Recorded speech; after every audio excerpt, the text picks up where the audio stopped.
என்னம்மா வெளில உட்காந்து கட் பண்ணின்னு இருக்க? நான் இது வாங்கிட்டு வந்து கிருமி பழம். சரி அதை ஜூஸ் போடலாம். வெயில் அடிக்கிற வெயிலுக்கு என்ன பண்ணுறதுன்னு தெரில. அதனால் கட் பண்ணி ஜூஸ் போட்டுட்டு சமைக்கணும். ஒரு பழம் நேற்று பார்த்தீங்கன்னா ஃபஸ்ட்டு உள்ளே நல்லா இருக்கான்னு பார்க்கணும். அம்மா ஐயோ, இந்த விதையை பற்றியா சூப்பராக இருக்குடா விதை.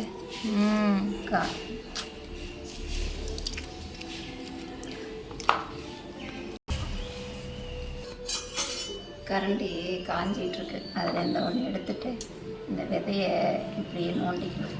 கத்தியால் கீழே போட்டு இதை காய வச்சு தோட்டத்தில் போட்டால் நல்லா காய்க்கும். நாங்களாம் சின்ன பிள்ளையாக இருக்கும்போது என்னதான் பண்ணுவாங்க, இதை வந்து ரெண்டாக கட் பண்ணிவிட்டு சீனியை போட்டு தொட்டு சாப்பிடுவோம். அதுதான் எங்களுடைய ஸ்நாக்ஸ். எங்கள் பாட்டியெல்லாம் அதான் பண்ணாங்க.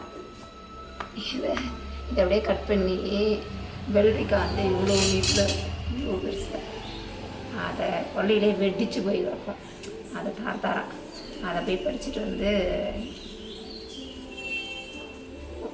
தோலை எடுத்துட்டு சீனியை வச்சு சைடில் வச்சு தொட்டு சாப்பிடுவோம்.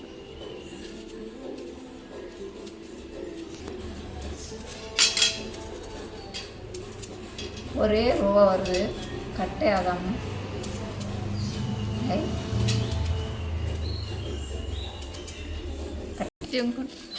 இந்த தோலை வந்து கஞ்சி தண்ணியில் போட்டோம்னா மாடு சாப்பிட்டு விடும். எதுக்கு வேஸ்ட் பண்ணுவானே, மாடு சாப்பிடும். வீட்டில் இருக்கிற கஞ்சி தண்ணியில் கொண்டு இதை போட்டுரும்.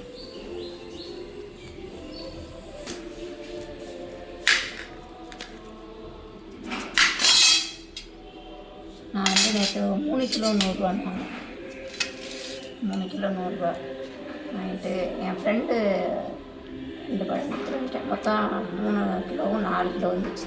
4 பழம் வந்தது. 4 பழத்தில் அவங்கள்ட்ட 2 கொடுத்துட்டு நான் 2 எடுத்துகிட்டு வந்தேன். கரண்டி உள்ளே போக மாட்டேன்,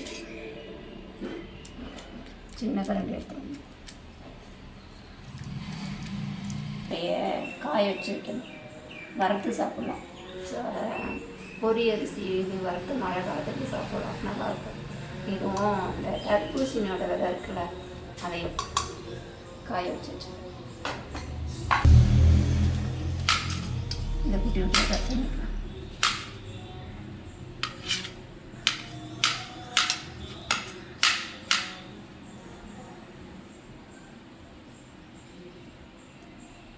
இப்படியே சாப்பிட்டாங்க.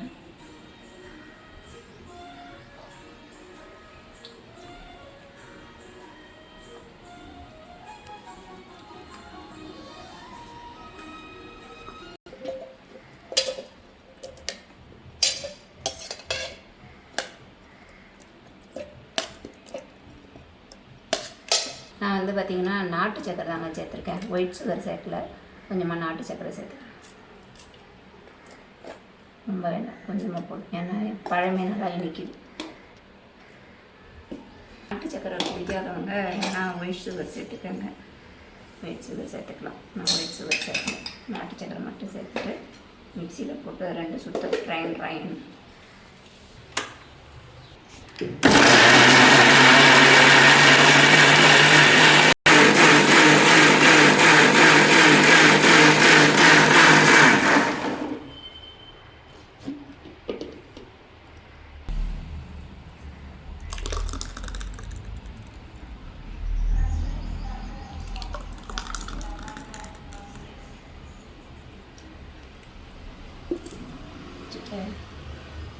ஐஸ்கிரீம் போட்டுக்கலாம். ஐஸ் கட்டி சேர்த்துக்கலாங்க.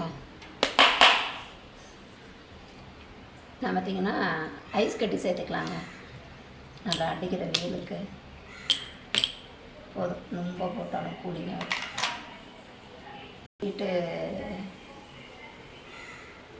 ஜூஸ் ரெடி ஆகிடுச்சு. சிம்பிளாக செஞ்ச ஜூஸ் தாங்க.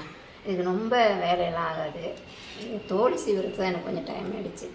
மற்றபடி பார்த்திங்கன்னா செய்கிறது ரொம்ப ஈஸி தான். நல்லா அடிக்கிற வெயிலுக்கு இந்த மாதிரி நல்லா குழுன்னு ஐஸை போட்டு சாப்பிட வேண்டியதான்.